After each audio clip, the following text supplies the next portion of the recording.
So we've got Drew H with us tonight out of Atlanta.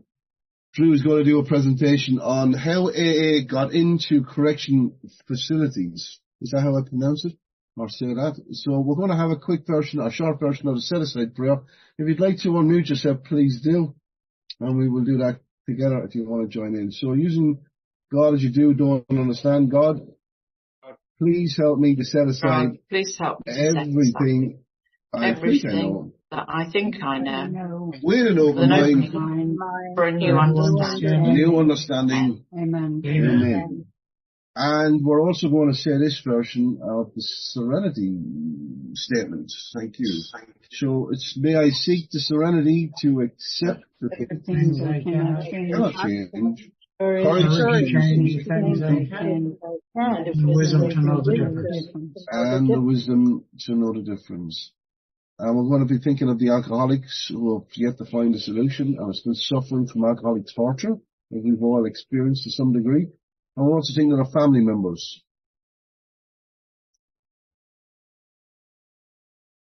But tonight we've got that man, Drew H. in again, the man who goes down the rabbit holes, who fits about 3 hours of information into about, what are we going to do tonight, Drew? About an hour 15. There's Drew's working model. You know, incredible stuff he does. This is one of his rabbit holes. But with that, Drew, it's always a pleasure to have you here, sir. Thank you very much. Over to you, Drew. Thank you, David. Hey, everybody. My name is Drew, and I am an alcoholic. And let me just make sure that this works. And everybody see that? Okay. So, one of I'm from Atlanta. I do have a sponsor. His name is Al J. From Virginia. His sponsor is Scott J. from Minnesota. And one of the things that we're looking at, again, we're going to have fun with this today. It's just there's no pressure on this,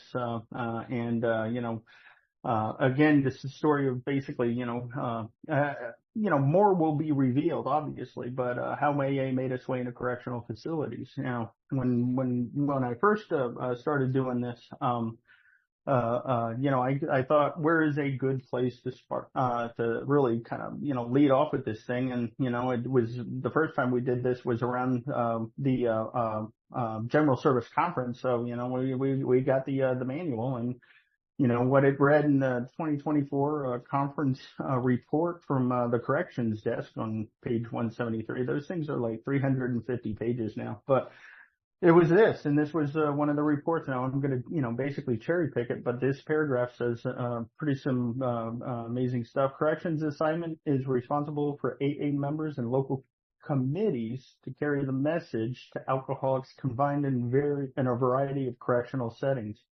Approximately 300 letters arrive monthly from people in custody, many requesting free literature, keep that in mind, information on how to start a meeting, how to participate in corrections and correspondence services, or CCS, and for helping in contacting just AA in general, either by asking for a meeting in their facility or for a pre-release contact. And that's bridging the gap if anybody is curious. It continues again. One of the most gratifying aspects of the corrections assignment is communicating with area and district corrections committees. The desk fields daily calls and emails from AA members doing correction service work. In 2023, we passed along to area corrections committees chairs approximately 320 requests from persons in custody, corrections professionals, and AA members taking meeting into correctional facilities for pre-release contacts outside of their support or of AA literature. So they're still doing this to this day. And again, it didn't always start out this way, but it is up and running. We were talking about Time I, and this is a guy who really helped do a lot there. Now, I'm just jumping into this because this came up in one of our service assemblies here in Georgia. And it's basically, the pink can, because they were talking about literature. And just to give it some context, we had at our assembly somebody proposed that the line item of, accountability for the Pink Can project, be put in, the general overall treasurer's report. And of course, then that went off into to left field, as it usually does. And some of the questions is what is the Pink Can, and is it even AA, and do we even need it? And so I'm just giving this a quick plug. Again, the story behind the Pink Can, and, there's a great bit of literature, but quoting from that again, AA Archives and GSO Newsletter, Box 459, wrote an article about the Pink Can in volume 52, number 5, October-November of 2006. It was titled, Small Change Brings Big Results.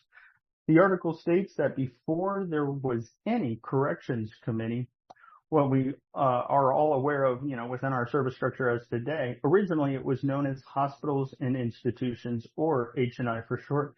That article traces the Pink Can back to 1957. For folks in the free world, the idea of carrying the message spread across the nation: buy a book and get busy, right? But back then, incarcerated inmates requesting literature seemed to be responsible for the payment of $3.50. Can you see the problem? Stating, where's the money? And, again, when we go back to this 1957, there's an interesting article that even takes it much further than that, pretty dramatically. And this was the AA Exchange Bulletin in October of 58. And when you flip to page 4, it basically sums it up. It basically gives it a title. Originally, it was called Buck of the Month Club. And when we take that and blow that up, it pretty much, spells it out. It says, in 1949, when they learned that literature was supplied to AA groups inside the institutions by the Institutional Committee of Southern California, either out of the individual panel members' own pockets or with funds confiscated from their home groups, members of the La Crescenta Men's Group decided this situation should be remedied. They formed the Buck of the Month Club, to which each member of the group donated $1 a month for the purpose of supplying the institutional committee with literature to distribute in institutions. The idea caught on so well that other nearby groups that they decided that all the AA members in the Los Angeles area should have this privilege of belonging to the Buck of the Month Club. In 1954, the La Crescenta Men's Group turned the Buck of the Month Club funds over to the Institutional Committee of Southern California for collection and processing, since the committee members belonged to groups in the entire area. During 1957, approximately $2,500 was spent for literature for the institutions. This money came only from donations to this Buck of the Month Club. And of course, it said literature and books distributed included 50 big books, 12 and 12s, 20 library folders, which are basically cellophane bound notebooks containing one copy of each piece of AA literature. Sounds like a little packet. 5,000 local meeting directories and 2,400 miscellaneous pamphlets and conference approved literature from the General Service Office. So pretty fascinating. Again, from the word go, all the way back then, it started out in 49 and it just grew. And by 57, they're already pumping, $200 or $2,500. Now over the years, it had carried a couple of different names, dimes for crimes, coins for cons, books for crooks.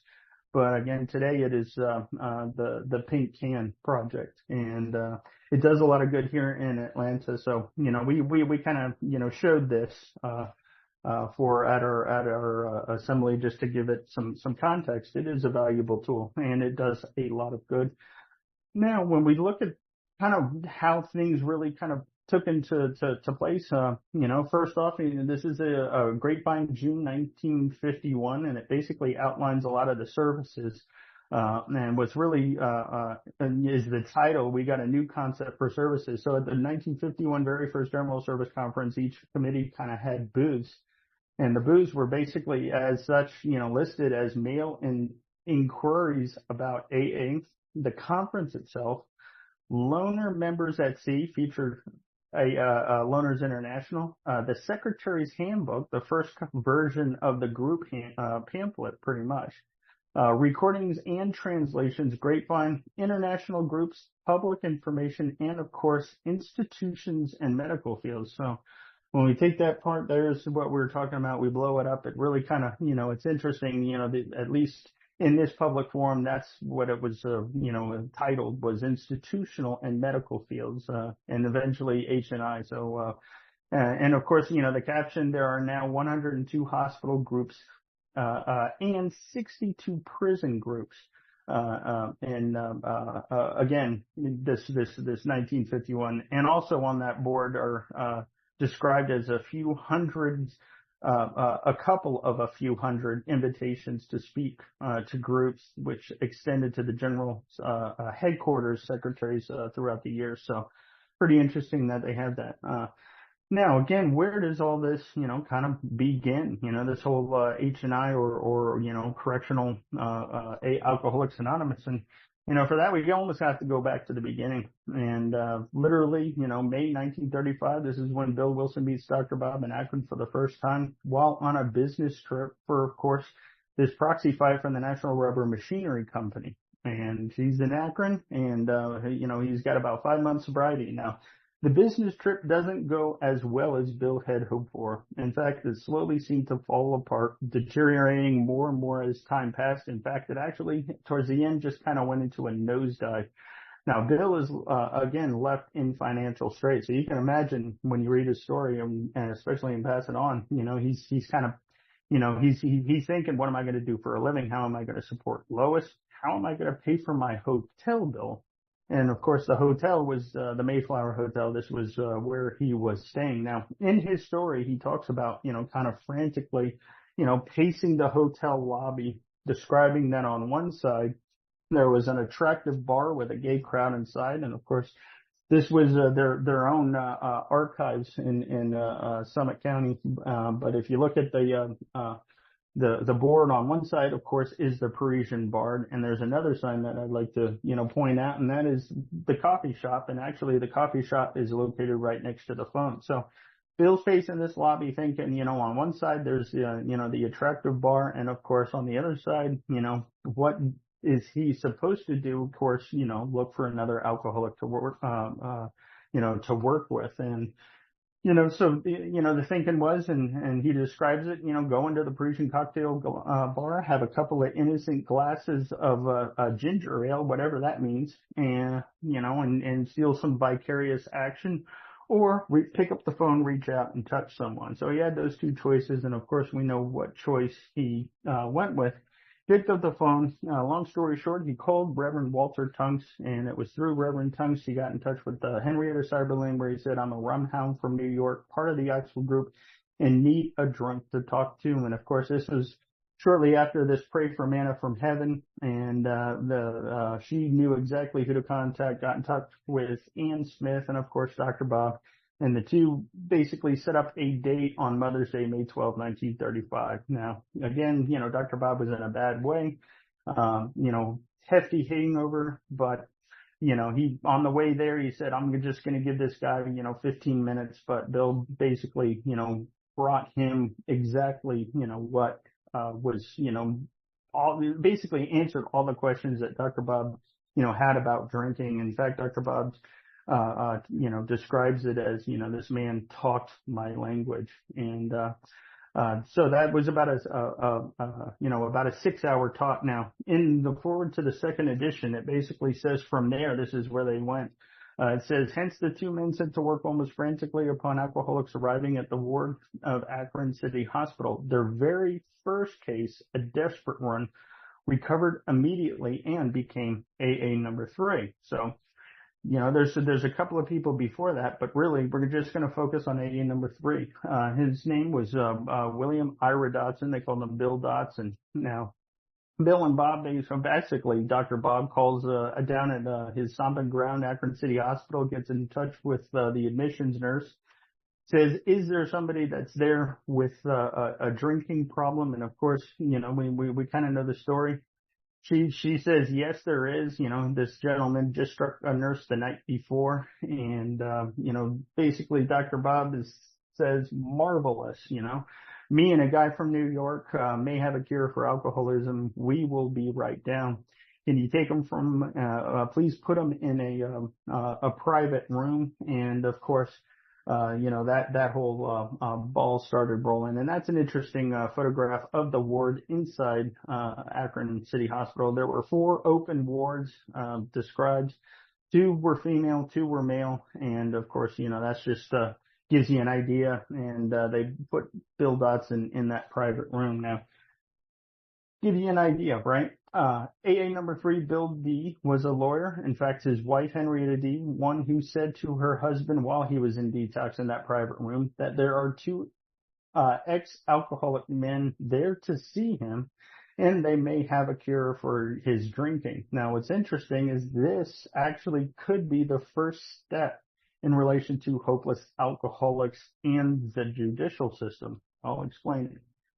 Bill was a lawyer who had knowledge of judges and, of course, courts. But it was his wife. Now, she has her own history with people who have, we'll just call it slight judicial hiccups or interactions. In fact, this was on a display at Founders Day, but this was a quote, said, Henrietta was a matron of something called the Akron Workhouse for 22 years. She came into contact with individuals at their most vulnerable and often recognized those suffering from alcoholism. At least one documented instance, she advocated in front of a judge to have a woman struggling with addiction to serve her sentence in the workhouse instead of jail so that she could receive treatment. The judge agreed, and the woman successfully joined AA. So it could have, just plausible. It could, kind of fall into this. Now, what is the Akron Workhouse? Well, the Akron Workhouse was actually opened on 1933, so it was brand new at the time. And that's an interesting patch that we found. Again, the Akron Workhouse, but the description was this. It's exactly what it sounds like. Akron's new workhouse is now in operation while city funds no longer pleasure and a large number of persons who have to be imprisoned there. It is going to save a lot of money by maintaining its own establishment.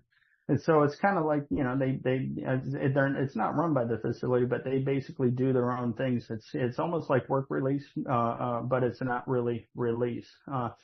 Now, what's interesting is later on down the road how this is explained, and this was around 1981, but it says, the workhouse used to really be a drunk tank. Interesting. Now we get so many people on thefts or previous convictions pleaded down to misdemeanors. So, it sounds like it had been, one of those things. Now, the only reason why we are showing this is to pose kind of this crazy question. And that is in the middle to late 1935 or early 1936. This could be the first time a hand of recovery reached out or had access behind the walls. So pretty fascinating that this may be kind of, it's a little earlier than we had thought. It could have been from at least the beginning. Now, with kind of the succession of members in AA in Akron, Ohio. Of course, when we look at, the sequence, Bill at some point goes back to New York and starts the second group there, but Dr. Bob stays in Akron. We know that AA number 3, Bill Dotson, gets involved. We also have AA number 4, Ernie Galbraith. His story is, of course, the 7-month slip. But there's another couple of few. One was Walter Frank Bray. Now, he came in and, of course, tried to get sober, but ended up relapsing. And there's a note here that after his relapse, he ends up being the first admittance into St. Thomas Hospital under Sister Ignatia and Dr. Bob. But his first time through gives him kind of that AA number 3 little standpoint. And then there was a fourth one, and his name was Philip Murray Smith, AA number 6. He is considered the first judicial case as a candidate for this new alcoholic treatment. In fact, he was interceded by Dr. Bob, and it's described that Dr. Bob had him, not released to the care of, but he definitely, got into Alcoholics Anonymous, and he's in several letters.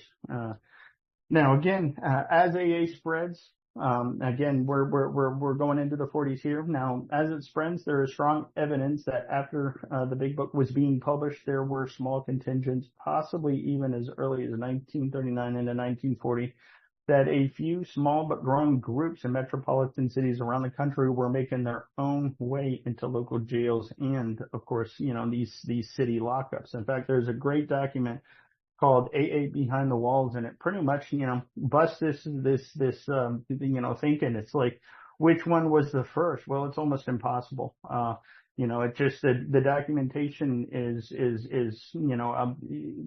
we even have our own thing, here in Atlanta, but at least, in this document, it says as early as September 1940, only 7 months after the first meeting in Philadelphia, the members there paid their first visit to the local, quote, House of Corrections, which was located in Holmesburg. So it continues. It says another one, at the Westchester County Penitentiary, a group of Westchester AAs carried a message inside the wall in mid-1941, and a prison group was started predating San Quentin. And the caveat, again, it may not have lasted, but there's definitely signs that this has pretty much, as soon as the chapter starts, people got busy carrying the message, and what better place than there. Now, there is evidence of early meetings in these local facilities, but the chain of events that made AA a valuable force to help poor incarcerated, hopeless alcoholics basically started with a simple 12-step call,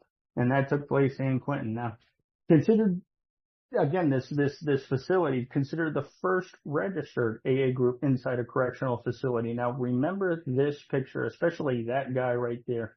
This guy, it will be a future national AA advocate and eventually a Class A trustee, and he does a lot of good, and we'll swing back around him.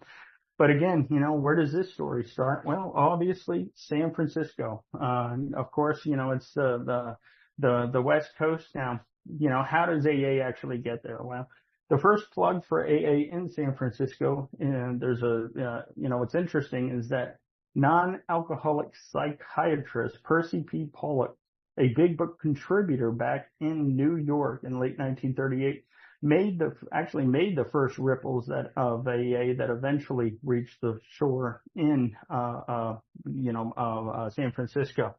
Again, Percy Pollock. Now, some of his little background. He was very young at this point. Graduated from the University of Colorado at Boulder in 1927, and of course, all this boiled down is, in short, he made his way to the Manhattan to study at the New York Psychiatric Institute, which is actually part of Bellevue Hospital. And of course, this was at a time when the AA book was starting to be written. And then down there you can see Percy Pollock, Junior Physician Psychiatrist, January 7th, 1938. He stayed there for some months. Now, again, side note, Bellevue Psych Ward, just to give it a plug, is about a block and a half from Calvary Mission, where Abby Thatcher got sober and where Bill found some alcoholics to work with. So location, it kind of seemed fitting that they would, go to Bellevue to talk to some folks.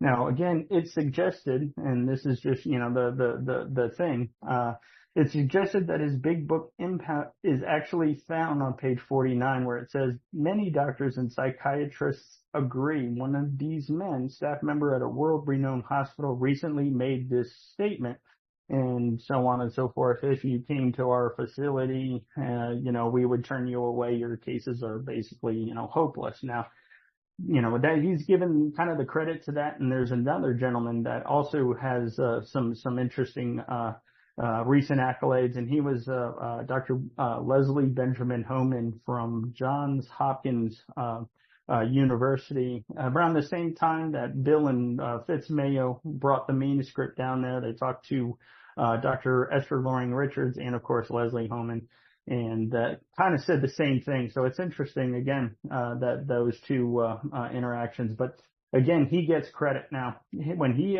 leaves New York and eventually goes to California, it's an interesting description, almost from the word go, when he arrives. And this was his obituary, but it basically talks about his movements. Dr. Pollock came from New York Psychiatric Institute and a stint at Agnew State Hospital at the behest of the late San Francisco Health Director, C.G. Geiger in 1938, to become the resident psychiatrist in this new facility. Now, I love this. Within a year, Dr. Polyak was complaining that the court system was using psychiatric facilities as a dumping ground for drunks. So he's just coming out of the gate with this stuff. Again, just an interesting thing. Now later, again, through this time, his thoughts about AA, one of the quotes, again, this was a little later, but there were other cases where the psychiatrist could make no progress and sent the patients to Alcoholics Anonymous, which succeeded where the doctors had failed. So that's some pretty good, kudos. Now, long story short, again, Poliak had a hand in the first San Francisco group, located at number 51 Potomac Street. And the first meeting was held shortly before Christmas in '39 at Mrs. Orm's Kitchen at 51 Potomac Street. Ted C., a patient of Poliak's, along with King Y. and Jack C., were soon joined by others, again bringing the total to 6 members in a month. And of course, AA is now in San Francisco, California. So basically, give some kudos to Percy Poliak for various things. Now, and this is an interesting family photograph, and of course it was from the Poliak collection. But AA is now in San Francisco, but that doesn't really. There's way more to it than that. And so with this, we're basically going to switch gears, and now we're going to talk about this guy, Warren A. Tangent. Now we head to Richmond, California, where this Minnesota transplant, Warren Tangent, who had a spiritual awakening in AA, and of course who worked at the famous Kaiser Shipyards. Now, we're looking at the map. A is in San Francisco. Now it's in pretty much Richmond, California. Now, Kaiser Shipyards, big company, major company, almost beyond count. They had 3 major facilities, and of course one of them was at Richmond. Now we might as well put everything into scale.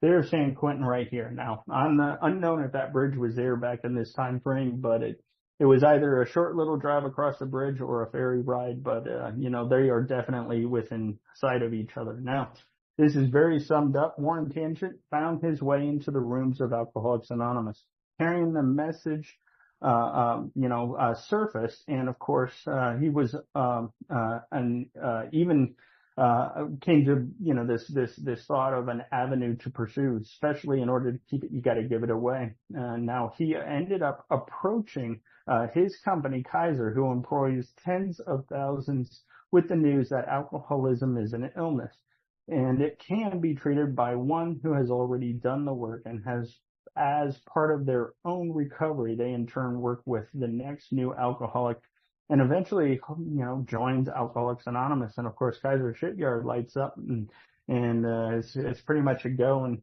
one of the things that, he most likely, had in his grasp was, what about the alcoholic employee? Now, this is just an early, pamphlet of the time.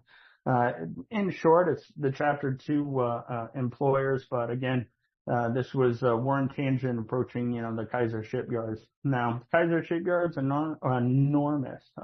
Again, this is just, this is a shift change going in. This is, again, in the northeast section of San Francisco Bay, and tens of thousands of people. Now, in the sea of faces, again, shipbuilders, surely there must be an alcoholic or two, or, 200.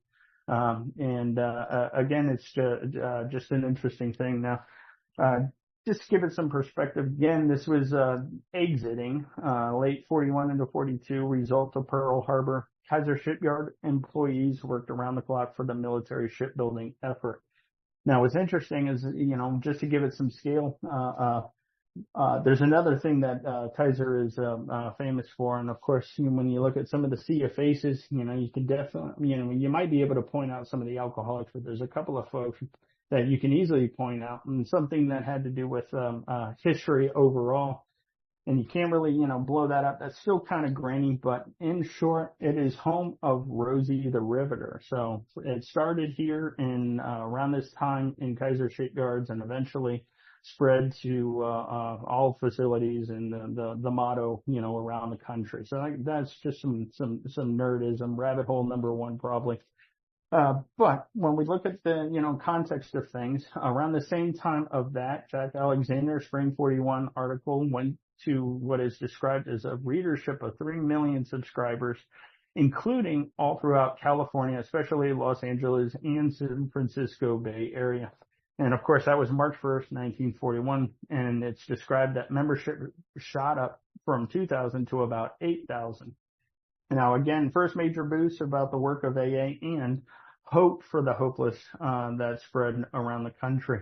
And some of the, again, people that got wind of this, a major part of AA in San Quentin starts in Los Angeles as well as San Francisco with with LA's early members such as Cliff Walker, Sybil Corman, and of course Les F. They called him Chip. So keep that in mind. AA is now also in Los Angeles, and this is just, not going into too much detail, but sometime late 1941, 1942, California parole board member, non-alcoholic Archie Holman Lyons, a self-employed real estate agent in Modesto, which is, west of San Francisco near Oakland, comes across and reads the big book. Highly possible that he also read the Saturday Evening Post article. He was now aware of AA, its fellowship, and most importantly, its action program for hopeless chronic alcoholism. Now, keep in mind, this is a parole board member for San Quentin in a position to witness firsthand what incarcerated alcoholics struggle with, right? He witnessed the problem drinkers, and especially their actions that got them in trouble, and definitely what happened when released with untreated alcoholism. Most returned due to alcohol violations. This was an unanswered question.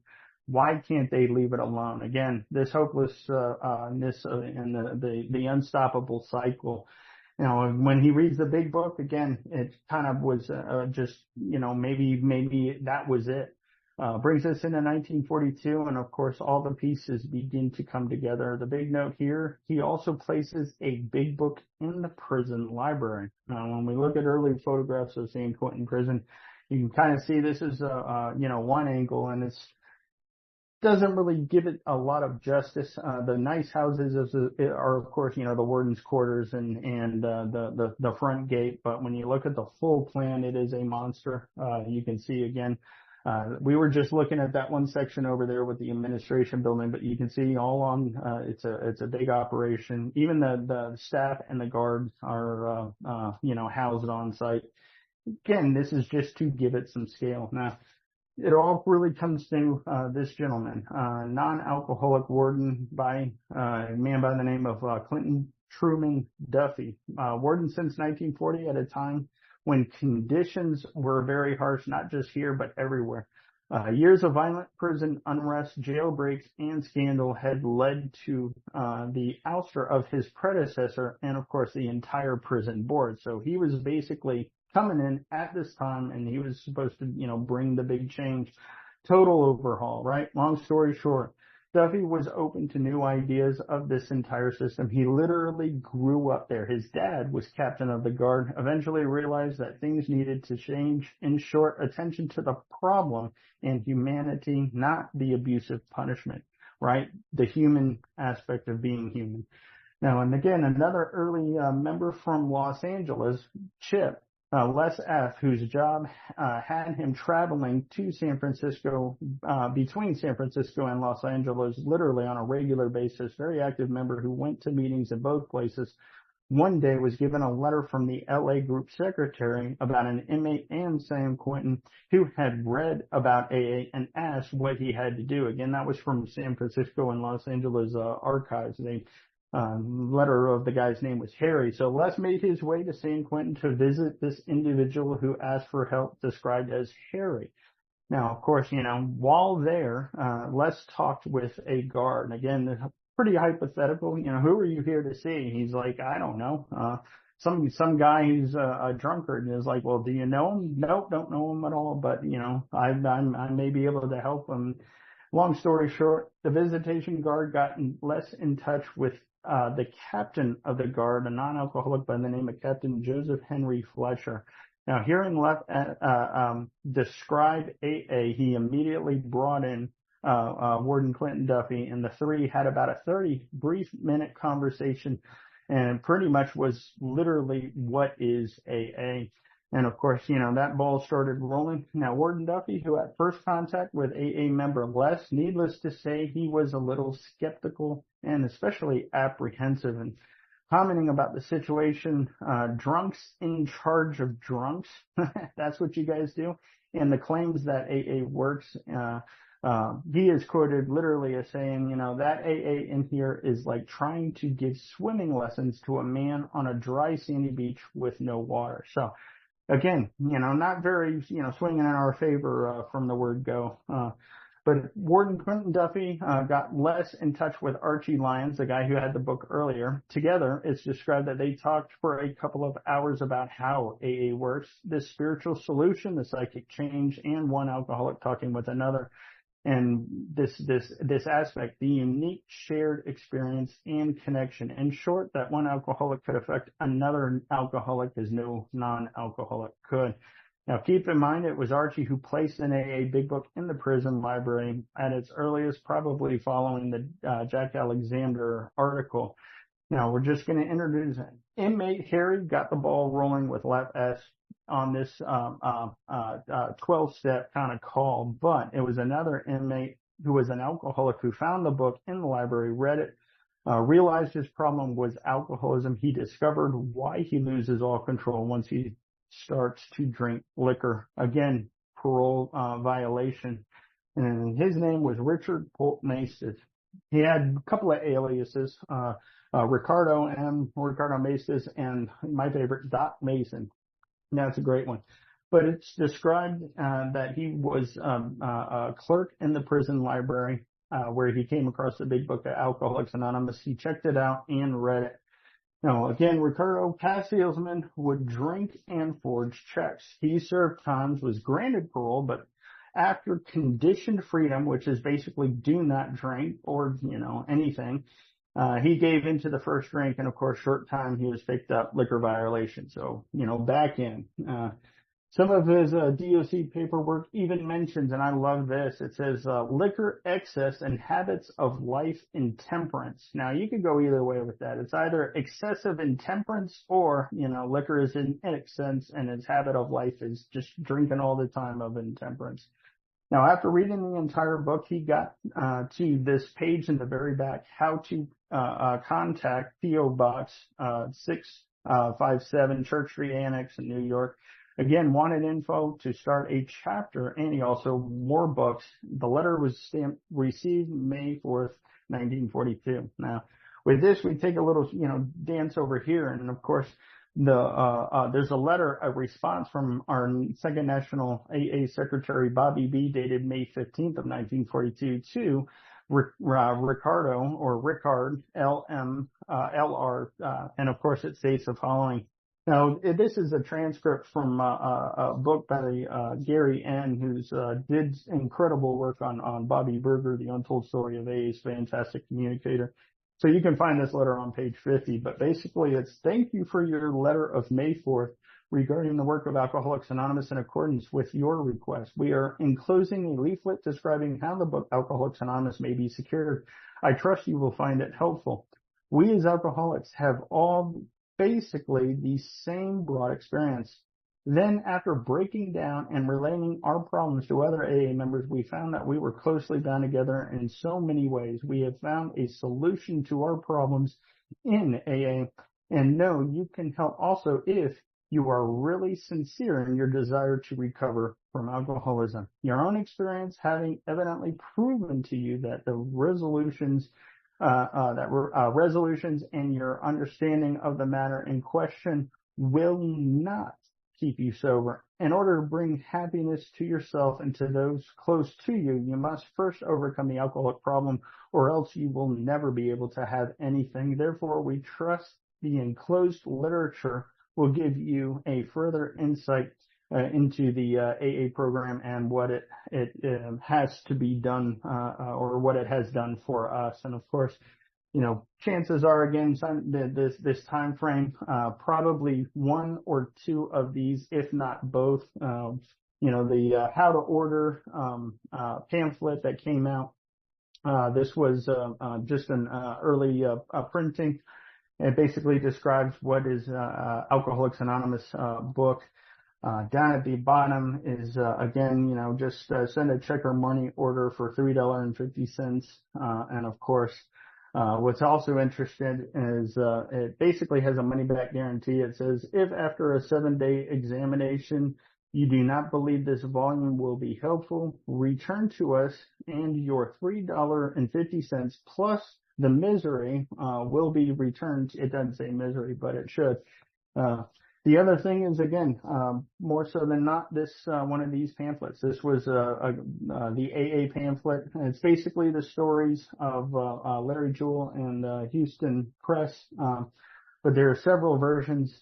There's just a handful from 40 to 42. So these probably were also sent with the literature to San Quentin. Now, in short, Ricardo M., with his recently sent material, approached the guards and staff about what it would take to start an AA chapter inside San Quentin. The parole board member, Archie Lyons, is in absolute total support, along with Captain of the Guard Fletcher. Warden Duffy approached the commission for authorization to start an AA chapter, maybe paralleling kind of the priest's operations and how that is set up, kind of like, church on Sundays, but with AA.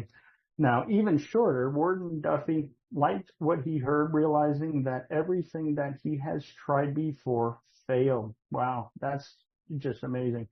Nothing worked, but let's give this a try. Nothing seemed to work. He was interested in a spiritual side and a unique approach that was growing steadily in Middle California. Now, the question is, like Les visiting Harry, were there any local trustworthy AA members that could take up responsibility for a permanent AA operation? Well, just so happens there is. And of course, Warren Tangent steps into the picture. Now, here's the note. By this time, Kaiser Shipyard had begun an early kind of HR program for the one or two or hundreds of shipwrights who may suffer from alcoholism. And of course, Warren Tangent is one of its facilitators, and plus San Quentin is literally within sight of Richmond, California, and the connection is made. Now, this is just this is a San Quentin news, but when Ricardo read the book through and through, interesting, he had a urge to share his findings, so he wrote an article for the prison newspaper. In it, he describes this article, and he looks at the similarities. He relates to, yes, that's me, also, there I am again, and so on and so forth. His article in the prison paper sparks immediate interest, and soon there was a contingent of folks who wanted this special freedom in the midst of incarceration. Now, after conferring with Warden Duffy, a prison affairs committee was started with Ricardo and Duffy, and on September 27th, 1942, the first in-house prison chapters of Alcoholics Anonymous starts behind the walls, soon followed by experienced AA members, including Warden Tangent, who were allowed to carry the message inside. So how cool is that? Literally an absolute first for a maximum security prison, just a free-for-all, and people of AA can come in and carry this message to inmates while incarcerated. Now, again, Warren T., known for his Kaiser Shipyards, established their own in-house program for the alcoholic employees, helped establish this new group. Soon, aid from outside AAs entered the institution and connected with Ricardo Maestas. Eventually, more AAs from all over California were allowed to accompany Warren, sharing their experience, strength, and hope. San Quentin, first to allow regular AA meetings inside a Department of Corrections facility, allowing civilians, AA members, into a precarious facility with a rough past and giving here's the thing, the inmates the entire responsibility to control and run the meeting. How's that? Soon to be a registered group. Guess who was their first secretary? Not to say it was Ricardo or anything, but it was. So simply just as it happened, first prison group, AA number 1. Now from here, it seemed to grow. Now, eventually, this was just an interesting thing. This was one of the pamphlets interpretations of our 12 steps, also referred to as the Detroit or the DC pamphlet, but again, this one was actually printed in-house. Now, it's believed, again, lessons from inside this pamphlet were used and practiced by the AA group, again, in Detroit in 43. Lessons made their way to D.C. And again, this somehow found its way into San Quentin. And that's a group photograph. You can see Duffy, Ricardo, and, of course, Chip. And 90% sure that was Warren Tangent right there. Now, again, this is just a nerd note because we did this in Atlanta, but, we have our first version of the interpretation of the 12 steps also, very early pamphlet. So this is, Atlanta's. But the growth, as measured from the San Quentin prison newspaper, Thursday, November 26th of 1942, it describes a group of 40 inmates convened at the educational building Sunday, November 23rd for the regular meeting of Alcoholics Anonymous. J.B. Nucci of San Francisco presided over the group and lectured on the several phases of this rapidly growing movement. It says inmates desiring to take advantage of these sessions are invited to register at the educational department. Another one about a month later, right? And what's interesting is the description.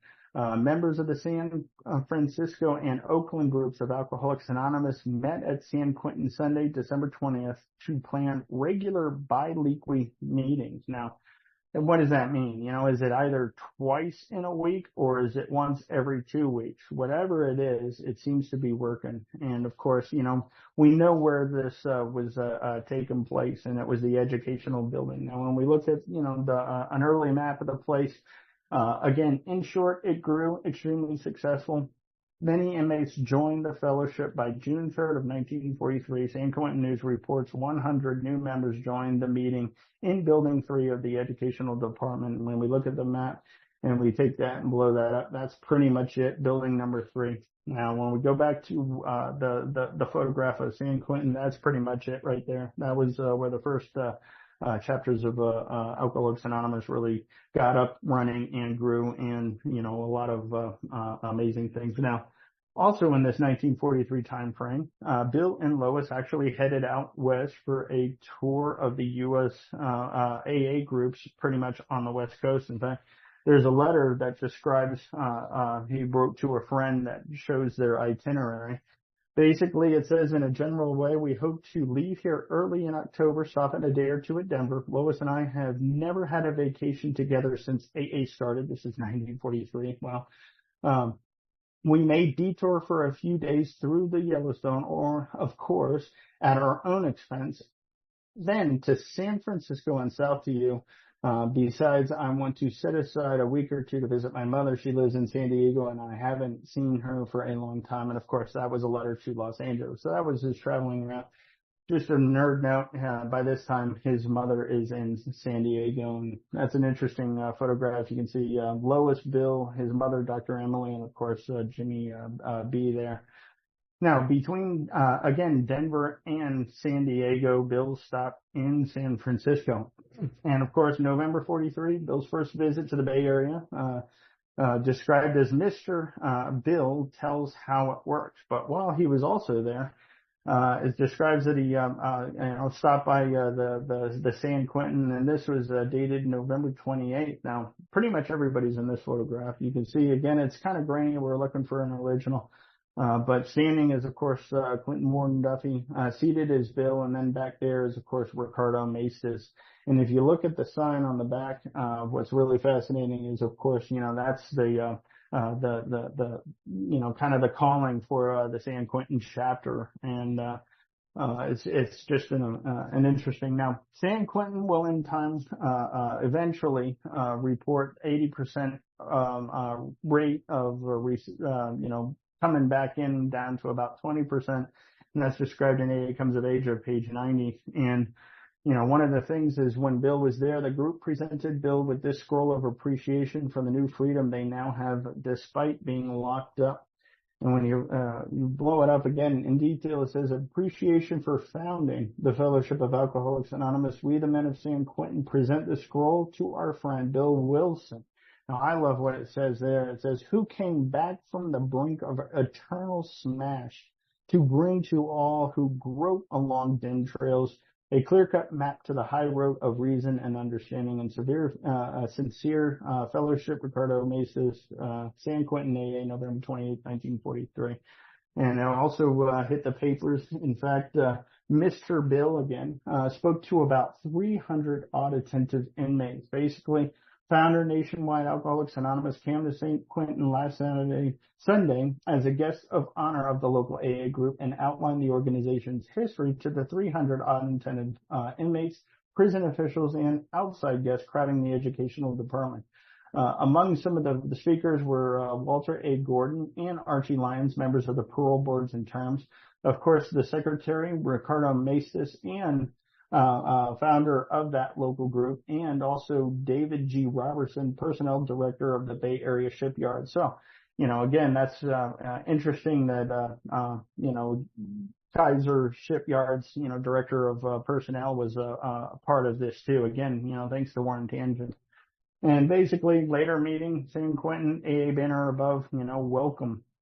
And standing on the back wall is, of course, right under this, between the C and the O was Captain Fletcher and Ricardo Mesas off to the bench. Hard to say who is who with everybody seated, but again, what's really fascinating is they are all well dressed, and it's men and women. Now, saying all that to say this is kind of what set AA, allowed AA to get into correctional facilities across pretty much the country and in the world. This was a piece that was actually authored by Warden Duffy, and the header up there is news. It goes to every prison in the USA and possessions, and is read by all people who are interested in prison administration, paroles, etc. It says that there are there are three things, an original plus 2 copies. And again, this is a scan of that, but it's by Whit Clinton Duffy. Now, this is a lot of reading, and it's pretty much word salad, but man, is it worth it. It says the repeal of prohibition did not, as many believe, result in lessening of crimes directly due to drinking. There continue to be committed to penal institutions a large percentage of men who, except under the influence of liquor, were law-abiding citizens. Men who lose all control over their actions as soon as they have taken the first drink. Men who periodically went on drinking sprees for periods as long as several months, during which time they neither knew nor cared where they were nor what they did. These victims of the pernicious alcoholic habit, being totally irresponsible during these periods, commit an act ranging from writing checks without sufficient funds, and I love this, to borrowing an automobile, to more serious offenses too numerous to list here. It said, sobered, they are shocked to learn they are in trouble. Their remorse is genuine, but a serious law violation, or perhaps a series of violations, has occurred. These men are committed to this prison, and become our duty to do all we can to rehabilitate them. Usually this type of prisoner makes good record for himself. His conduct during his period of confinement is everything to be asked of a prisoner. Pretty much normal folks, right? It says, but we all experience the spectacle of recommending such a man for early parole, only to have him return as a violator for exactly the same reason as caused his first commitment, drinking. It was apparent to us that the alcoholic presented a problem of rehabilitation which the prison program was not meeting. Our board of prison terms and paroles was well aware of the importance of continuing aid to such men after release on paroles. If, he states, by Mr. Morrison says, or Mr. Moore, if we can keep our paroles sober, we can keep them out of jail. They know what's wrong. They just don't know what to do about it. Recently, however, a solution of this problem presented itself. The solution proved to be an organization known as Alcoholics Anonymous, which was achieving phenomenal success among men addicted to the liquor habit. Mr. Archie Lyons, a member of the California State Board of Prisons, Terms, and Paroles, was given the task of inquiring into the feasibility of associating parolees with the movement. As a result, this inquiry went to the organization, convinced me we should try Alcoholics Anonymous plan within the walls of San Quentin. It was with some trepidation that this was done, you bet. We knew very little about the organization or how it could be adapted as part of our rehabilitation program. None of the prisoner administration were associated with it. We were therefore forced to go into the matter without benefit of any experience whatsoever. It says, as the proposed innovation affected prison morale, I discussed the matter with our captain of the yard, J.H. Fletcher, who is my right hand in maintaining prison discipline and routine. His many experiences of seeing men who he had believed rehabilitate return for liquor violations aroused his enthusiasm for a plan, and through his aid, the necessary books and data from Alcoholics Anonymous. Under the leadership of an inmate secretary, Macis, the men are trying to study a method of stopping their craving for liquor, which the first drink releases, a craving which in every case in the room was the cause of these men being sent to prison. This is going across to basically anybody who runs a facility. Into the rooms comes a group of outsiders, smiling, happy, well-dressed men, some who had motored from distances as great as 100 miles from the prison. Wow, talk about a 12-step goal. One by one, these men told the inmates in words that only real alcoholics could use and understand of their experience with the program which was being studied. The Chinese say a picture is worth 1,000 words. Well, that was a picture. For the inmates, it meant a new vision of real help when they needed it most, before the first drink. For these men were not preaching something out of books. They were pouring out their hearts and souls. They were not preaching. They were assuring and reassuring. I attend many of the meetings. I heard Mr. Anonymous, lawyer, anonymous doctor, baker, truck driver, ship fitter, publicity acknowledge his former state of absolute degradation. I heard him state that he had been able to regain his self-respect and the respect of his fellow citizens as a result of the influence and application of the program our men were studying. Together with a fellow Alcoholics Anonymous member, I received letters from men and women offering to help in any way to rehabilitate Alcoholics members and in San Quentin. And that's a beautiful sentence. Their offers were more than active promises, fulfilled whenever called upon. You know, we were reliable. It was too soon to be able to quote statistics, and personally, I am more interested in individuals than statistics, but the statistics will follow. Already we have proof of the work done by AA groups. The first class commenced last March and graduated 50. The new class, now starting, held a meeting last Sunday, August 8th, of about 225. To that meeting, 25 men came from AA chapters at San Francisco, Oakland, San Jose, Palo Alto, Sacramento. They are traveling. The sponsorship and guidance from these outside men evidences an interest which has never been expressed by any group of citizens in this problem of helping and associating with ex-convicts. Yes, these men offer practical and so essential human companionship for men on parole. Said this feature alone makes the work worthwhile, but results are being seen outside also. Our parole officers are reporting more success of former inmates who have been restored to position of respect in their communities through the aid of AA groups. And the AAs are militant, and they do exactly what they have promised. They will stay with the man until he achieved his goal. The ability to refuse the first drink, stay with him until he's able to achieve his goal. Wow. How about this? The unselfishness of AAs is an inspiration not only to the inmates of the institution, but to the prison administration as well. Their wholehearted cooperation has enabled us to expand the program here in California. Recently, the first inmate secretary, Ricardo M., of the group in San Quentin, volunteered to transfer to Folsom. There's his Folsom papers.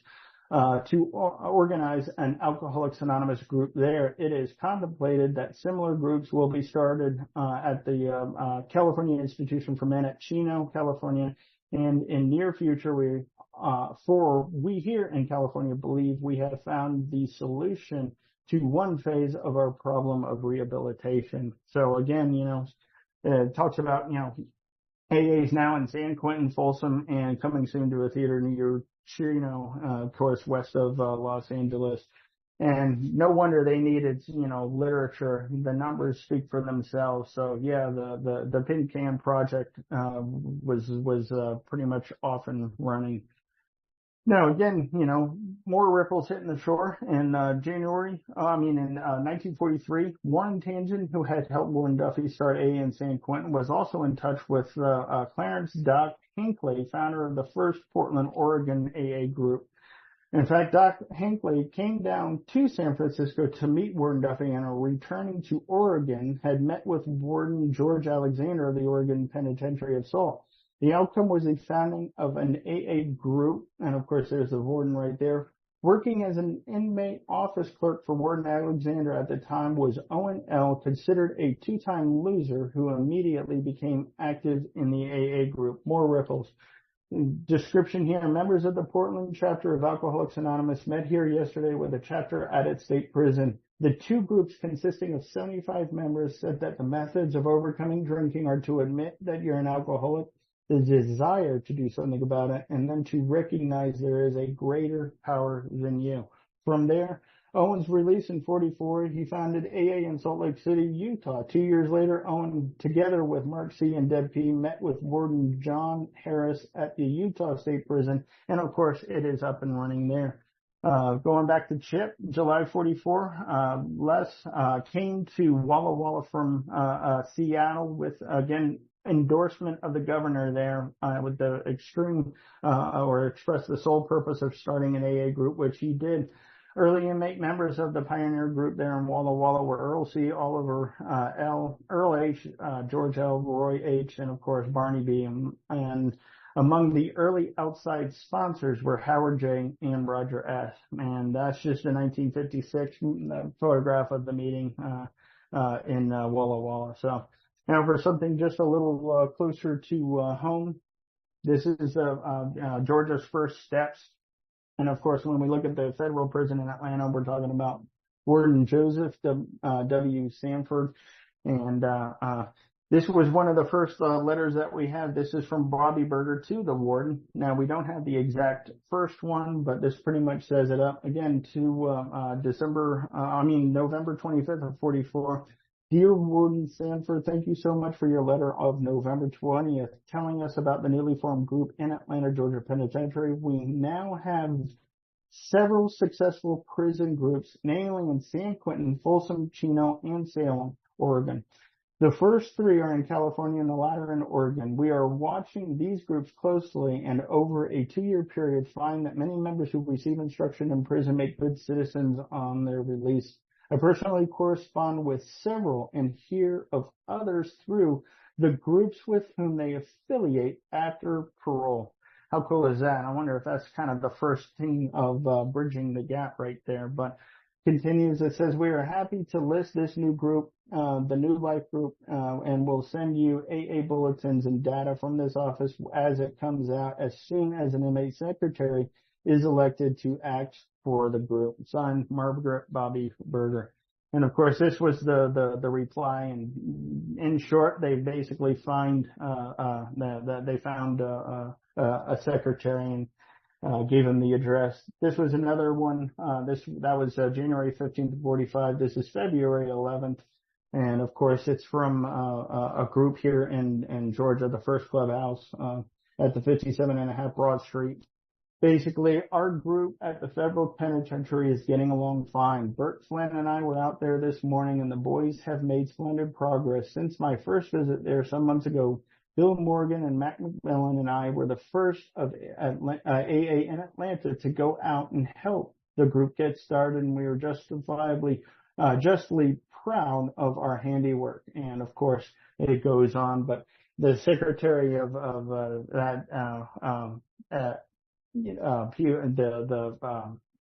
57.5 Clubhouse group, the Atlanta group, that's what I'm trying to say, was of course Robert Garrison. But, when we go back to this, again, November 22nd, 44 formation of the group in Atlanta Federal Penitentiary, and that's a photograph of that meeting in action. Again, later named the Inside Out Group. just incredible. And it kind of looks like, exactly, the shot from Walla Walla, podium speaker, the 12, steps, the whole 9 yards. Again, they met, 10 a.m., every week.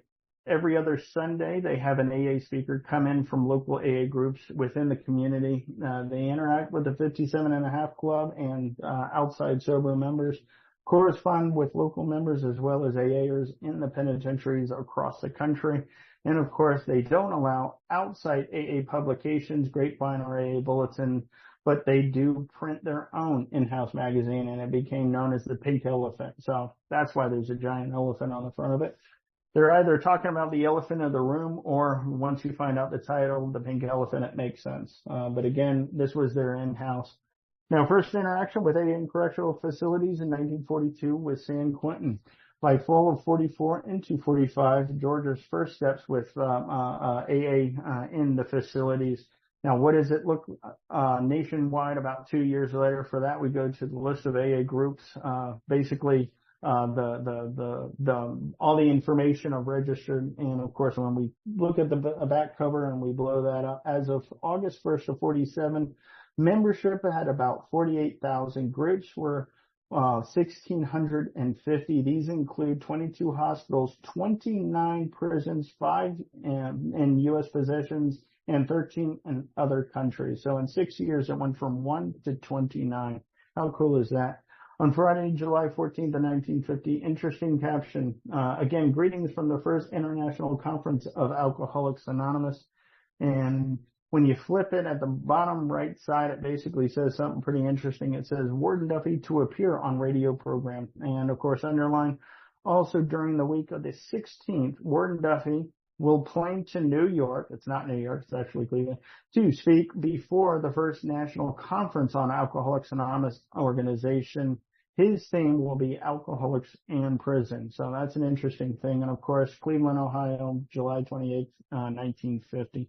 And that was him, again, and that's the slate where he, saw AA in correctional institutions. That is actually, there's a recording of that on, in recovery, speakers. But when you look again, this was just an interesting thing. Some of the keys were, of course, hospitalization was Dr. Myra Texan, Dr. Silkworth's right-hand man. Again, this was the time Silkworth couldn't make it. So Texan did. Industry was Lewis B. Seltzer from Cleveland, and of course, Warden Clinton Duffy. And not to mention was also, the start of really this thing called AA Family with Lois and Bingham becoming Al-Anon. But it's the first international conference, and here he basically talked about the need for prison groups. Now, again, going back to this particular photograph, and the person that was on there was this gentleman. His name is Austin McCormick, Class A non-alcoholic trustee, emeritus of Alcoholics Anonymous, director of the Grapevine Corporate Board, overseer of AA's monthly news magazine, and member of the Grapevine Editors Board. And of course, he was emeritus in 76. Now, those photographs came from the Saturday Evening Post. Now, this was a full article about prison reform. Alcoholics Anonymous was not mentioned, but boy, is there a lot of stuff that we do in there. But it pretty much gives you an idea. Of course, it was taken 1951 all through San Quentin and Austin McCormick. Now, when he was an advocate, one of the fun fact in 55, the same year as our St. Louis convention, Austin McCormick set up one of the first type of parole release sober living houses called the First Step Home. Because AA can't own any property or any entities, nor can its name be used, AA was one of the driving forces. The groups worked with alcoholics, again, showing them how to stay sober. So I thought that was pretty interesting. And of course, they came up with their own pretty much newsletter, Institutions Exchange Bulletin, and it went from there. And of course, just as time went on, we looked at some of the General Services Conference down the road. That one's a great photograph. The prisons and hospitals board scene there. Especially when we look at some of the stuff that's on there. We're still trying to track down the other two, but one of them you can clearly see sober, and of course that's the sober in-house printing of Angola State Prison in Louisiana. And of course, When you look at the silver anniversary edition, you can see it also too started in 1942, and they are celebrating a milestone. And of course, that milestone was, celebrated again. Some of the key people were, a retired director, lieutenant general, Department of Institutions, a couple of wardens, and of course, a guest speaker, was of course Warden T. Clinton, Duffy. So pretty interesting. Again, this was, just a magazine. It's still going. In fact, they pretty much have one of the coolest big book covers I've ever seen, so I thought I'd throw that in there. But that's the Angola State Penitentiary. Those have been posted pretty recently, but again, it's just an amazing thing. Now, this was actually found in a file marked 1958, but this was down the road. So this is the follow-up to pretty much what Clinton Duffy did in the beginning. And this was correctional officials evaluate AA. Now, we're not going to read all of this, but it's basically everybody who ran a facility chimes in and talks about, a brief little, tidbit on what AA has done for them. People chime in from Texas, Virginia, Pennsylvania, Pennsylvania, Oregon, Oklahoma, New Jersey, Nebraska, Missouri, Minnesota, Michigan, Massachusetts, Maryland, Maine, Iowa, Indiana, Illinois. Of course, there's Georgia. And of course, that was the Georgia State Prison down in Reidsville. He chimed in. Has meant a great deal. Totally southern. Florida, Colorado, California again, Arizona, Kansas, Ontario, Canada, Manitoba, Canada, Connecticut, and of course, New York and back to Minnesota. Keeps going. Louisiana, Georgia again. And of course, that was the federal penitentiary, including Virginia, Wisconsin, Virginia again, Vermont, and a whole lot of Texas happening there. Northwestern, British Columbia, Ontario, British Columbia, Pennsylvania, Oregon, Oklahoma, again, back to New Jersey, California, Washington, Minnesota, California, and Ohio. And of course, there was this that just had other comments stating that we could not, it's too expensive to print this. So we just, those are some folks that chimed in. So again, it goes all the way back to this particular thing, St. Quentin, the first real registered group of Alcoholics Anonymous, and with the gentleman who said that he signed this thing. How insane is that? That is just, that's amazing. Again, what's really fascinating is when you look at everybody that played, a hand in this, they all knew each other. How cool is that? This is 1943. Warden Sanford and Clinton Duffy were vice presidents of the American Prison Association. And of course, one of the board of directors was Austin H. McCormack. And I'd be willing to bet that as time unfolded, every single person that was on this list and the lists following it started an Alcoholics Anonymous group within their facility. Pretty amazing. So this is just another non-alcoholic, Warden Duffy, who did so much for Alcoholics Anonymous. He and his wife both became sold on being able to reach all lives and make a change. An advocate to the end because he saw the results, mentioning the need at the 1950 Cleveland Convention with an 80% recidivism down to 20% issued in 55. The parting thought is are we still doing this today? Man. How can I get involved again and help someone else? And of course, where the only true difference is, they got caught. Some of us have been there. And of course, when we go back to this photograph with, the captain of the guard, Fletcher, Ricardo Maestas, and I just added this last second because we were talking about it. Can't go without talking about Tom I, because he did so much and still continues to do just boundless information. This is pulled from a talk that he did in Atlanta in 1969, shortly after he was appointed the alcohol director for North Carolina. So that's a lot. And what I will do is I will, again, David, thank you for having me, and I will hand it back to you, my friend. Thank you, Drew. You can unmute yourselves, everyone. I'm sure you will want to acknowledge that tremendous presentation by Drew H. Wow, fantastic. Unbelievable. Thank you, Drew. Wow. Thank you so much. Thank you, Drew. Fabulous. Wonderful, Drew. Good stuff. Excellent. Thank you. Thank you, Drew. Brilliant. Thank you so much. Appreciate it. Really impressive. And you want to contact Drew, I think Rob is going to put his email in the chat. Drew, we put your email in the chat if you want someone wanted to contact you. Drew, just before we go into Q&A, I was asked, what about the power slides? Can someone get access to them from you, or what do you do with them? If someone wanted to see some of the visuals, because we only record the audio, we don't record the visuals. If someone needed to look at some of the pictures, could they contact you about that? Yeah, absolutely. Give me an email and I'll ship them. I'll package them up and ship them out. Fantastic.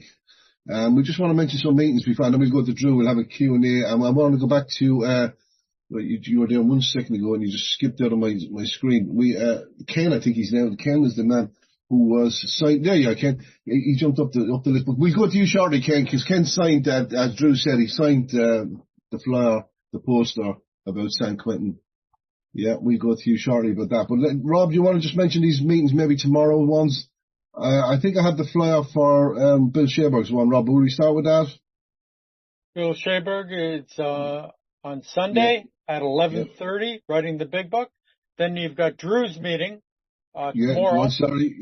No, go ahead. Go on, keep talking. I'll catch up with you. Go on. Okay, writing the big book. We're going to be on the chapter Two Wives on Sunday at 11:30 a.m. Eastern Standard Time, or Daylight Time, I should say. And that's with the Growing and Understanding players, who will be taking a huge part in it. And we have the author reading with us, don't we? Bill Schaberg reading with us as well. So. Yeah, and what an honor it is to have the author partaking in it. And at the end of the meeting, being able to, get his thoughts on what he wrote and what he found out. It's incredible. We are so blessed. We are blessed indeed to have Bill Schaberg. And we had Ward Young with us today. Ward wrote the book, we read that every Friday. He wrote 12 Steps to Religion and Spirituality, and he's going to be back with us next week. So it's indeed we are privileged, Rob. Did you want to mention this one as well? I think about they're reading this on Sunday. Grateful to have been there, the Nell Wynn story, and they're a lot further on in the book. Right, Hugh? How far in the book are they? Probably 2/3. 2/3 through the book. So, yeah, they're moving a little bit quicker than we're. Thank Sorry, you. David. No, go ahead. We'll just kind of keep going. Good man, thanks. I just go with Eamon's one, I guess, if Eamon wants to pipe in there. Thank you. Just on Sundays, a long timers meeting. All the speakers are over 40 years sober. This Sunday we have Bill T from Montana, I think, who's 45 years sober. And if I might say, thank you, Drew. You can't tell you how much I really appreciate your presentations. Thank you. Brilliant stuff, Eamon. Thank you. And Drew's back with us I just quickly tell you if you want to put in the diary, he's back with us there in the 18th. That's September, October. That's October. So he's back with us on the 18th of October. And I think we've also got you for September, Drew. We did. We got you for the 20th of September. And you haven't decided what you're going to do for us yet. Just quickly on Bill Schaberg's website, if you want to, there's more information. The appendices, if you bought the soft copy, you didn't get the hardback, he's out there now putting up the appendices on his website. So just go to writingthebigbook.com and you can get access to that. And I think there's one more thing from us to do here. Next week, Rob, what are we next week? With Ken B, I think, is back with us. Is that right? That is correct. And he's going to do one on New Light on Alcoholism. So that's next week. New Light on Alcoholism. Thank God for the light. Thomas, we go to you first then. And you're up, we have a Q&A and then we go to Ken B. Thomas, nice. Yes, Drew, I was interested in the information you started off with how to get the AA message in print inside the walls. And you mentioned that it seemed to have originated in some form about 1949 in California, and they had the Buck of the Month and several other names that were, I don't know, a little bit derisive to try to describe what their efforts were. I was wondering, seems like this could almost be a separate presentation, but how to get literature inside the walls. It's been a real challenge in many, many circumstances. You know, when they started off, they didn't have a softcover big book until I think 1986. and this is always an issue with correctional facilities in bringing materials inside the walls. It's largely frowned on, and being able to get the AA book, it was only available in hardback, and they always were concerned about that because material could be put inside the sewn linings and things like that in a book, especially a hardback. And the grapevine was a challenge because for years the grapevine had staples in they didn't like staples in the facilities.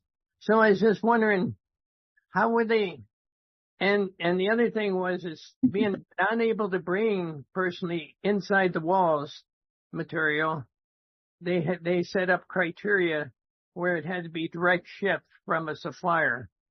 They did not want materials just coming from individuals. They just have to have a lot of concerns in having control of their facility. Did you come up with any information about, you talked about 50 books, AA books, getting into the prison in 1949 and 50. I was just wondering how they were doing that. Any information on that? When just with different state assemblies, when the corrections committee usually carries, tabs on what is going where. I know, with, Georgia, we broke it down into two. We have, Metro 13, which is pretty much all of, the north end of Georgia, and then our statewide function. They kind of operate a little separately. I used to be the treasurer for the Coins for Cons program, and we were in about the $12,000 mark. Just some amazing fill up. Now I did, I put that question because I always kind of interact with the corrections committee. In fact, when we did this, we did it with both people, the corrections and archives. And the question always came back to is, again, are we still doing this today in Georgia? We have a hard time even getting into prisons. Did we actually have the same reputation that was in that letter from Clinton Duffy? Has it changed? And, it's a weird thing, but, again, it comes down to, what is my part, and how can I get involved, kind of thing. But in terms of exact figures and how things came back, that's a couple of other presentations and rabbit holes.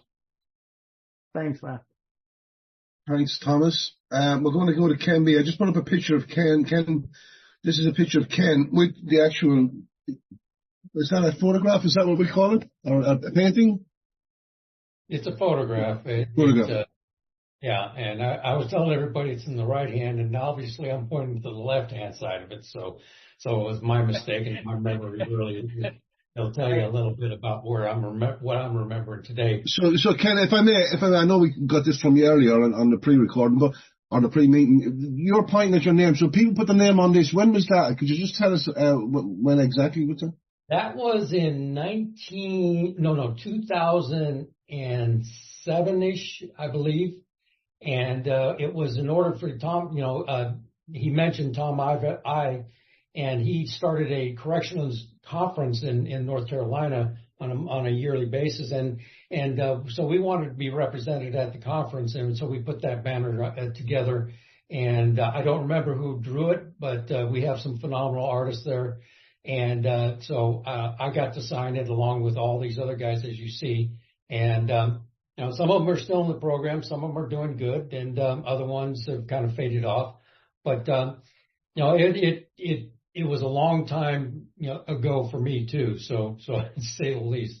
And we really enjoyed the fact of being able to be represented at this conference and everything like that. So Drew, I really appreciated what you said, I've heard this before, even while I was at San Quentin. And by the way, I was the editor-in-chief of San Quentin News when it started back up in 2007. They got it back going in print after 20 years out of print. So I had the privilege of writing some articles for that, and there's one of the articles I wrote. And it was an honor. What I can tell you about AA inside of the prison system now is that it's got a lot of distribution of the program in there. They now have tablets, and I'll speak for a California prison system. They can download all this information on their tablets to read the big book, the 12 and 12, Grapevine, and all those other things that we have. But my story is that, I got to prison at the age of 19. And after a year of incarceration, I went in front of a parole board recommendation hearing, and they said, you're doing good except for one thing. And I said, AA. And they said, yeah. And my understanding of AA at that point was it's just some neighborhood kid who got a DUI, and it sounded like a country club without a bar. But I decided I'd go and give it a shot. And what the H&I brought in was a message of hope, and they talked about how they burned their lives to the ground in so many different ways, and it sounded just like what I had done. And I grabbed a hold of the program, and I got sober in 1982, and I now have 43 years of sobriety. But I didn't. But the consequences of a life lived in insanity took me it took me 39 years of my life incarcerated for me to walk out the door a free man. But I spent a lot of time doing a lot of good things while I was in there. I became a writer. I got a college degree at San Quentin. And just the gift of this program is just so amazing. And the thing that I always like to talk about is that, AA works no matter where we're at. And it worked good inside of the prison system. If I applied the principles of what this program represented, I got the results out of it. And so that's the gift to me. So. Thank you for letting me share. Thank you. Thanks for sharing, Ken. And yeah, it's again, that's to be part of something like that. I mean, your story just keeps getting better and better and better, brother. And no harm, no foul. When you were pointing your name out, Hugh actually sent me a text that basically said, if I go 100 miles west of San Francisco, I'm in the middle of the ocean, so I got to go back and correct that. That's just laughing. You were asking about one more thing is a photograph of Bill Wilson at San Quentin. I think there's one in the East Bay that's a better image. So. Wow. Thank you. That was great. Thank you for that, Bill. Or Ken B. I beg your pardon, Ken B. We're going to Bill Lyons now in Oregon. Yeah, thank you, Joe. As usual, excellent presentation. Couple of quick questions. The Ackwen workhouse that you mentioned where Henrietta was working, was that men's only? I don't think so. I found several articles through the years. It was even in a couple of little tidbits. It's not even there anymore. No remnants of it.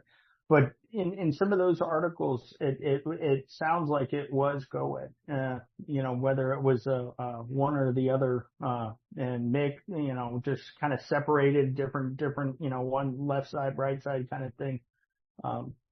But it sounded like it was their pretty much diversion, for kind of their diversion channel. But it just kind of made sense that what are the odds of Henrietta Dotson working there? I'm still trying to find paperwork on that. If I can find her ID badge, we're in business. But what are the odds? You didn't have much information about the first women prison. Mostly it was all men's. Yeah. That's the 2.5 hour version of this. Again, work in progress. Okay. I have some information about women's prison. The first supposedly, the other thing was you showed some pamphlets toward the end that had a stamp on it that said AA's the first AA museum. was printed on the pamphlets? Mm-hmm. What are they referring to? Akron or? It sounded like it was just some kind of, collector off to the side. I tried to hunt that down as well. I pretty much, I don't know that much about it. I just, in research that popped up and I was like, that's pretty cool, especially because, when you look at that's how, whether it's that museum or not. I don't know if we're still recording, but if anybody's out in Colorado, there's a man you got to talk to about a museum. Just saying. If in those directories, it was a perfect, snapshot of, AA's, exactly what it was doing. At some point, they kind of stopped doing that. It's pretty interesting stuff. So yeah, I'd like to know more about that as well. Okay, thank you. Thanks, Bill. And Drew's doing a presentation tomorrow. Drew, what's your presentation tomorrow again? I'm trying to find the presentation you have tomorrow, Drew. What's the one you're doing tomorrow, Drew? I think Robert put in the chat. Robert put in the chat. It is basically, the enemy of the best is often the good. Is that? And that's the conference. My job is, Bill's vision and safeguards put in place. So that's what I'm going to try to talk about is, some of the things that, like the example, the Washingtonians, what they did wrong and how they went wrong. And, especially, going into, the traditions and then of course the concepts, but we're really going to town on the 6 warranties because there's a lot of stuff that I've come across that describe the warranties in the original or in the manuscript of 1962, which is beautifully put. And so we're going to show all of that. Right, and they've got ahead. Now, could AA's future be in jeopardy? Interesting stuff. Thanks, Drew, for all you do. And we're going to Hazel in Atlanta. Yeah, thank you, David. Hey, Drew. How you doing? How's it going, Hazel? Good to see you, bud. Hazel, you're muted. Always good to see you, Drew. You as well. It was a great presentation, and I'm so glad that Black people weren't committing crimes then, because I didn't see any of them in the images. Now, but on the other hand, there was one Black image, one guy in the 1947 images that you showed side by side, and I was wondering if you knew who that was. That I don't know. Okay.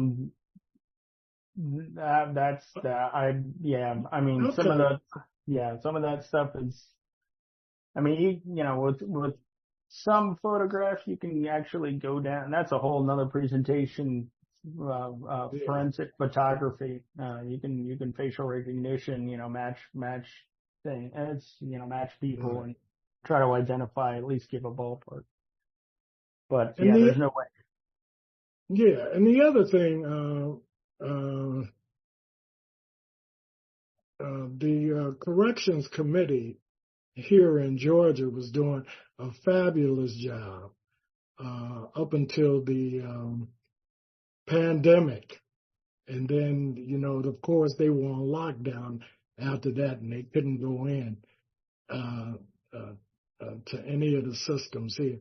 I don't know how much that has improved. I know the chairperson has changed since that period in time. Would you have any updated information in regards to whether they're letting them back in? Because we know that to give them the book and expect them to read it with understanding is a difficult proposition at best. So. Yeah, the fill-in, now it's Dawn and Amber, and they're doing the best they can with what they got. When Right. it was an absolute stop, for COVID, and of course we also lost our equivalent of Warden Sander or Warden Duffy, he was a guy who was just all emphatic.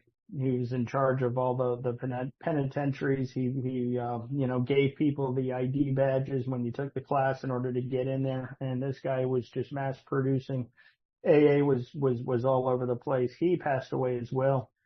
And supposedly his successor came in and, did well for a while. But then as, that process, kind of unfolded. Now it's just a revolving door of people in that position. And, it's like, do they even know what AA is? But the wheels are turning slowly. And some of them are going entirely digital with the pads as well. Some of them are actually just going straight Zoom. I don't know how that works, but, it's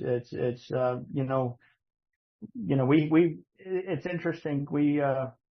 Just to give you an idea, there's been a couple of emails going out, feeler emails about, looking for a career, join the, Georgia Department of Corrections.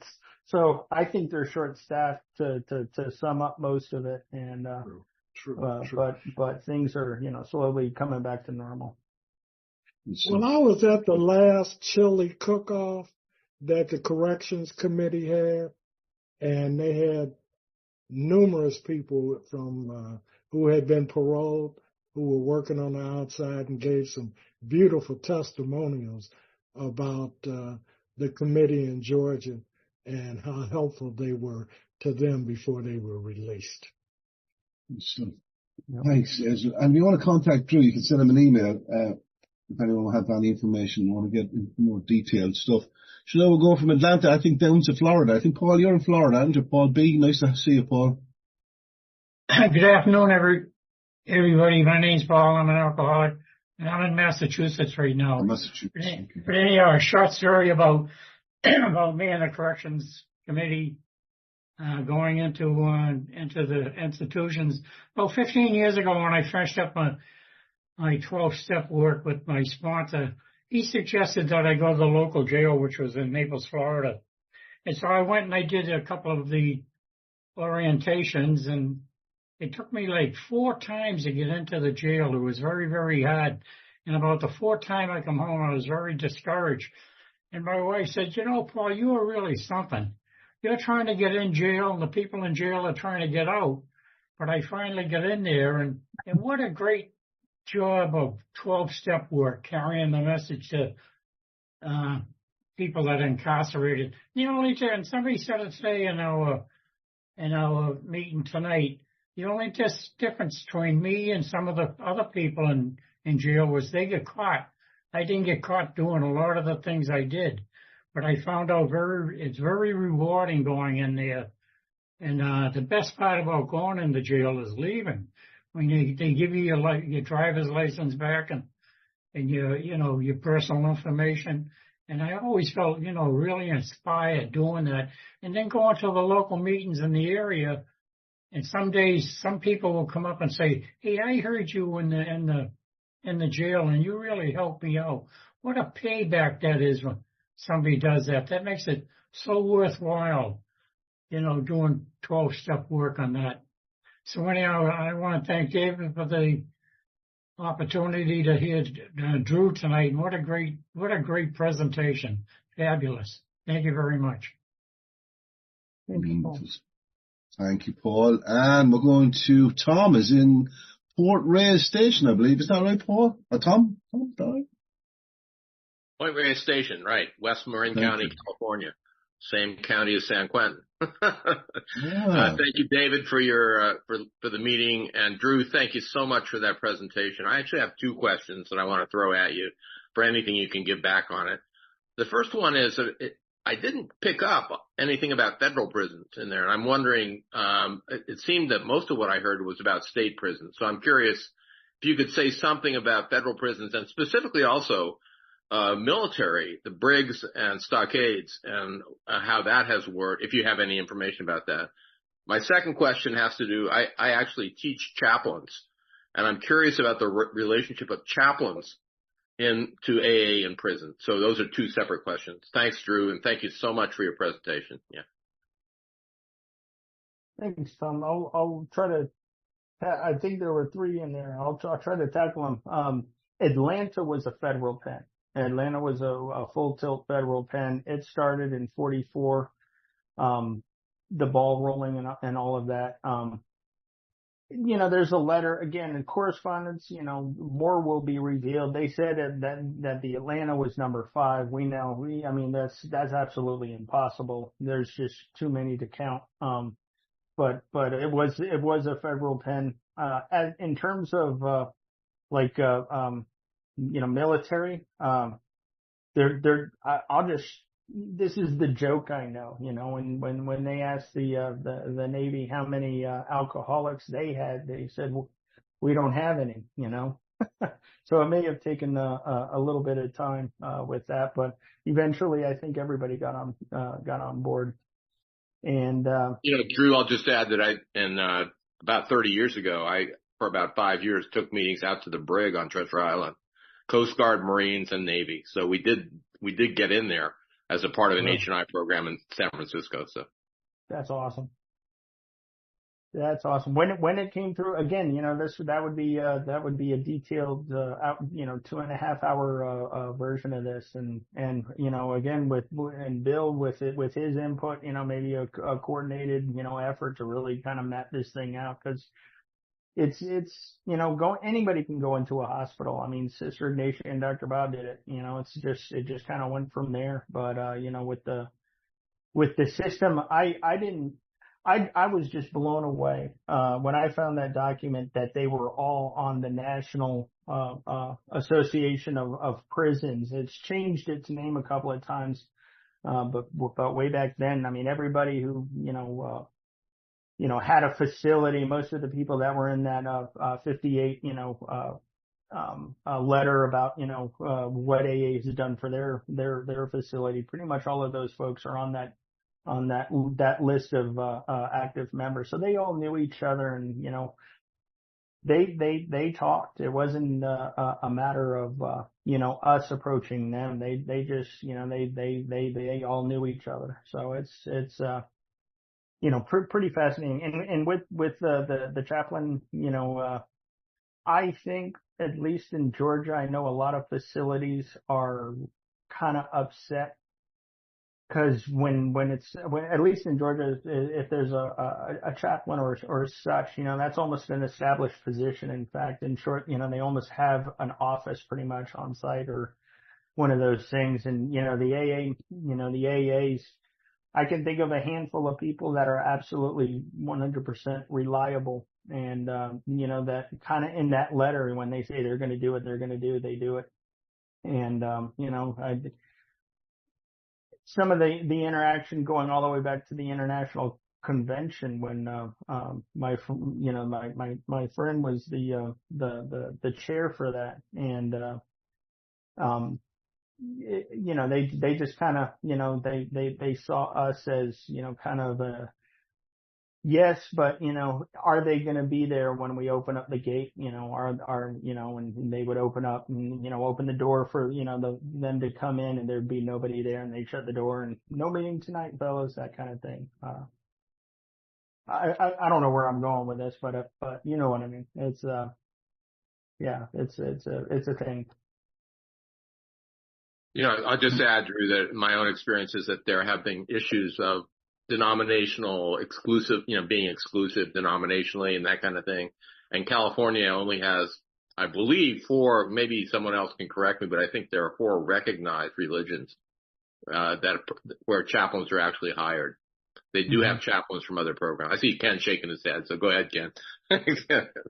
Well, there is one note. I mean, going to the international convention, right? The Sunday morning speaker, the guy who orchestrated that whole thing was a corrections sheriff for Georgia at the time. His name is Jim Turner from Athens. The guy just rocks it. And, Right. one of the panels, or one of the assembly, he came in and all he would say is, we got him. And, of course he couldn't tell anybody what he was doing.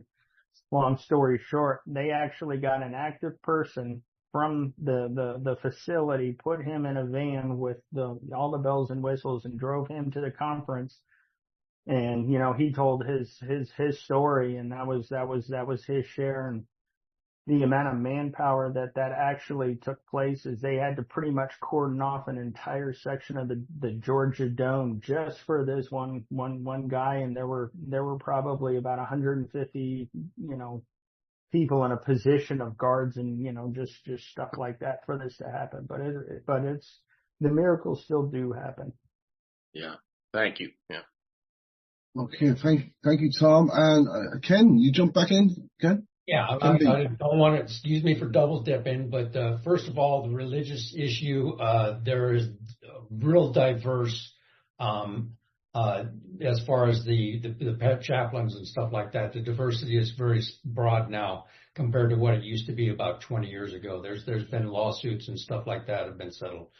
The thing that I wanted to ask Drew about is if he heard about the situation about that went down in the parking lot when the two different groups tried to go to the AA meeting at San Quentin. They wound up in a fist fight in the parking lot on who got to bring the meeting. Oh wow! And that's the reason why H&I began. Because they needed to get a little bit of coordination going on what was going on in there. Because we have a little bit of a territorial attitude about us, if you know what I mean. So. Oh man, if by any remote chance there was an article about that in San Quentin, I'll drive out there now to get it. You're muted, Ken. You're muted, Ken. You're muted. Come back in, Ken. I wrote it. I wrote an article on it. Oh, and I was like, I've been hearing about that for years in the prison system. So yeah. That's the best. So you got each other's contact details, haven't you? Yeah. That's good stuff. Hugh, you jumping in, Hugh? Yes, I am. Somebody, maybe it was Drew, talked about, are you going to be there if we open this up to meetings? And I just want to make as strong a statement as I can that missing commitments is a huge black eye on AA. That should never happen. You mean members who commit to going to do service into prisons don't turn up? Oh, don't turn up. Yeah. Well, any outside commitment, public schools, PPC. That's why I like going into the history of this stuff, especially, the early, how they did it. I mean, my God, if you took a comparison of what, an instance from the 40s and you look at what's going on today, I mean, it's a totally different. It's because it's not life and death, I suppose, as much. We're not low-bottom drunks anymore, so I'm just generalizing, of course, but then they were low-bottom people. A lot more youngsters are coming in now, in my experience. I was one of them, I was 27 when I got in. What do you think of that? Do you think there's something to do with that, Drew? I think it's, we had an old timer, one time who kind of, put it in somewhat perspective. Back then there were, 20 old timers for one newcomer. And now it's like 60 newcomers for one old timer kind of thing. Wow. It is what it is, but I guess if we're talking, and that's one of the things we're going to talk about tomorrow is, in short, what are we teaching the new people? Are we just looking at the recovery side? Is it just a big book? Or are we teaching them about all three legacies, the traditions, the concepts and service, commitment, the whole 9 yards.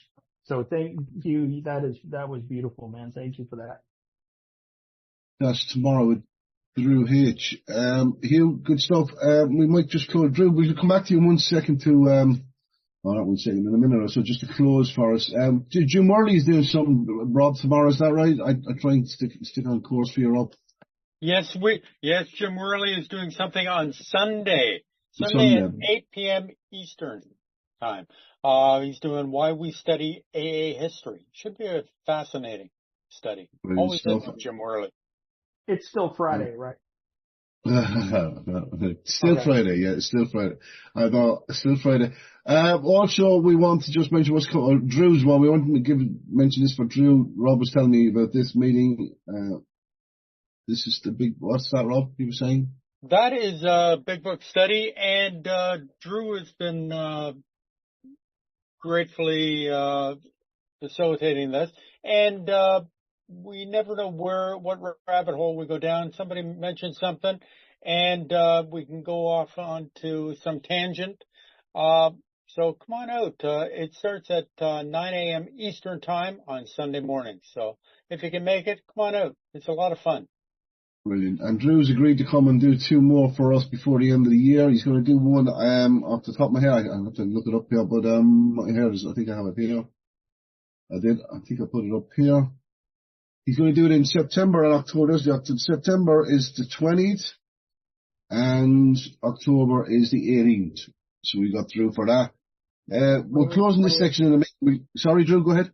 I'm going to write that down. Thank you, Drew. We're back here tomorrow. I'm saying tomorrow. We're back here on Sunday. We have Bill Schaberg with us, the author of Writing the Big Book, The Creation of AA, and he reads along with us. And it was chapter 18 we're in. And to wives, interesting that Lois had. She said after years and years, she said, I still don't know why Bill wrote it, and I don't think I've ever gotten over it. Lois Wilson said that Bill Wilson asked her to read or write the chapter 2 wives. Fascinating stuff in that from Schaberg. And next week we're back here with New Light on Alcoholism with Ken B. I'll be working on that flyer. I guess you'll have me working on that for about 6 days. With the commas, the full stops, and the semicolons. You drive me up. Anyway, I'm being recorded. I should stop. Well, we're going back to Drew H. to close the meeting. Thank you, Drew. In matter your choosing, sir. Thanks, David. We'll just close it with the Serenity Prayer, the Wee version. God. And us the serenity to accept things we cannot change.